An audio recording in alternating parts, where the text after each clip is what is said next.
Bonjour et bienvenue pour cette séquence des nouvelles des paroles de la vie éternelle avec Marc Joseph. Nous sommes aujourd'hui le 3 juin 2023. C'est un jour de grâce, c'est un jour de bénédiction avec Jésus-Christ qui nous a donné la promesse d'être avec nous tous les jours jusqu'à la fin du monde. Il dit, je suis avec vous tous les jours jusqu'à la fin du monde. Et pour toi personnellement, Jésus te dit aujourd'hui, je suis avec toi tous les jours jusqu'à la fin du monde. Donc, pas de panique.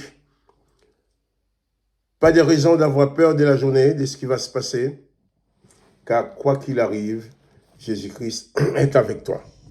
Et lorsque Jésus-Christ est avec toi, eh bien, il conduit ta vie, il dirige les choses. Quand toi, tu es dépassé, lui, il ne l'est pas. S'il y a des événements que tu n'arrives pas à maîtriser, regarde vers Jésus-Christ. Lui, il en a la maîtrise. Et c'est pour ça que je suis venu te dire ce matin que Jésus-Christ est avec toi. Et je te dis même de ne jamais oublier cela. Souviens-toi et n'oublie jamais que Jésus-Christ a promis d'être avec toi.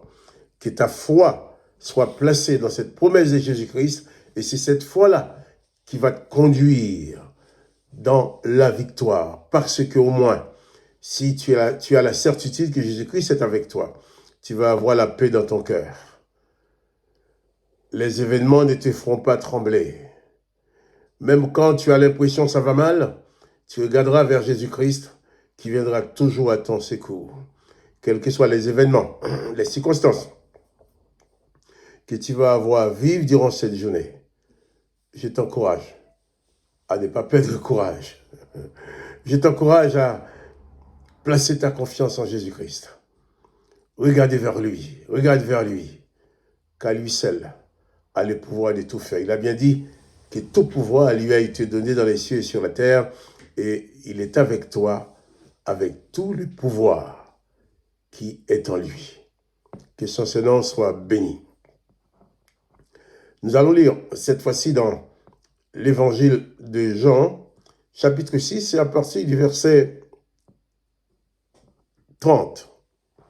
Nous avons lu hier que Jésus avait envoyé les disciples prêcher et enseigner. Et Jésus leur disait qu'il fallait prêcher l'évangile, il fallait enseigner, il fallait chasser les démons et guérir les malades. Et nous avons vu hier que les disciples chassaient beaucoup de démons et ils oignaient d'huile beaucoup de malades et les guérissaient. Là, au verset 30, Marc 6, verset 30, les apôtres s'étant rassemblés auprès de Jésus, lui racontèrent tout ce qu'ils avaient fait et tout ce qu'ils avaient enseigné. Jésus leur dit, venez à l'écart, dans un lieu désert, et reposez-vous un peu, car il y avait beaucoup d'allants et de venants, et ils n'avaient même pas le temps de manger. Il y a beaucoup de choses à comprendre dans ces quelques versets. Les apôtres, revenus de leur mission, ils se rassemblent autour de Jésus. Ils racontent à Jésus tout ce qu'ils avaient fait et tout ce qu'ils avaient enseigné. C'est très bien qu'ils viennent raconter ça à Jésus. Mais sauf, Jésus était avec eux, en esprit. Jésus savait tout ce qui allait se passer. Jésus savait déjà tout ce qui s'était passé.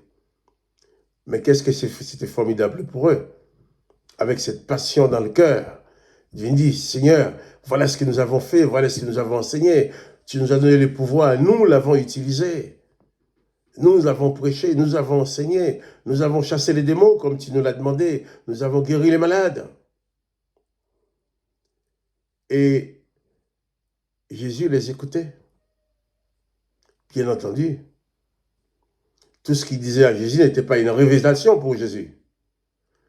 Mais Jésus les écoutait, au point de leur dire, écoutez, on va se mettre à l'écart pour en parler, on va se mettre à l'écart dans le désert, car il y a eu beaucoup d'allants et de venants, vous avez fait beaucoup de choses, vous n'avez même pas eu le temps de manger.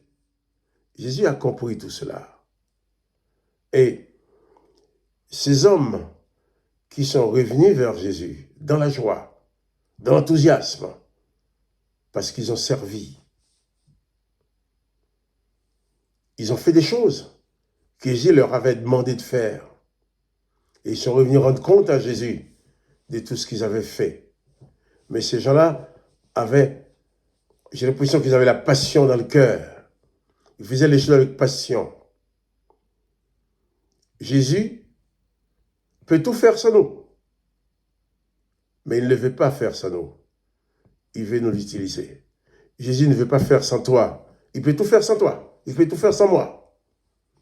Mais il nous donne le privilège, l'honneur de faire avec nous. Nous devons prendre conscience de cela.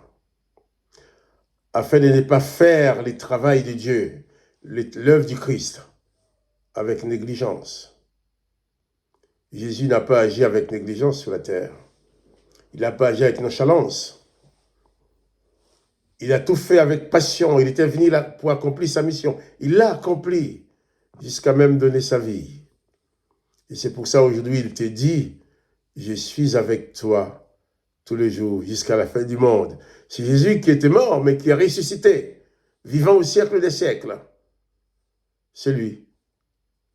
De qui le Père a dit, celui-ci est mon fils bien-aimé, en qui j'ai mis toute mon affection. Eh bien, c'est ce fils bien-aimé du Père qui te dit qu'il est avec toi pendant cette journée du 3 juin. Non seulement cette journée, mais pendant toutes les autres journées qui vont venir. Puisqu'il dit, je suis avec toi tous les jours jusqu'à la fin du monde. Autant que le monde existe, autant que Jésus est avec toi. Souviens-toi de cela.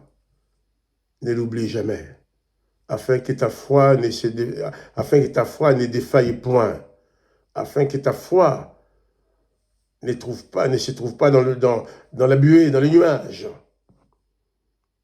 Que la lumière du Christ puisse éclairer ta vie. Mais pour cela, il faut savoir t'appuyer sur sa promesse, sur sa parole qui dit « Je suis avec toi tous les jours, jusqu'à la fin du monde. Autant que le monde existe, autant Jésus-Christ est avec toi. Souviens-toi et n'oublie pas que ce jour du 3 juin est un jour de grâce, un jour de bénédiction avec Jésus-Christ. C'est un jour de victoire, un jour de bonheur. Réalise-y dans ton cœur. Réalise cela par la foi, dans ta foi. Et tu verras, tout s'accomplira. Que la grâce du Christ soit sur toi. Que le nom du Seigneur Jésus soit béni. Que toi aussi tu sois béni. Quant à moi, je te dis bien, à demain pour une nouvelle séquence de paroles de la vie éternelle. À demain.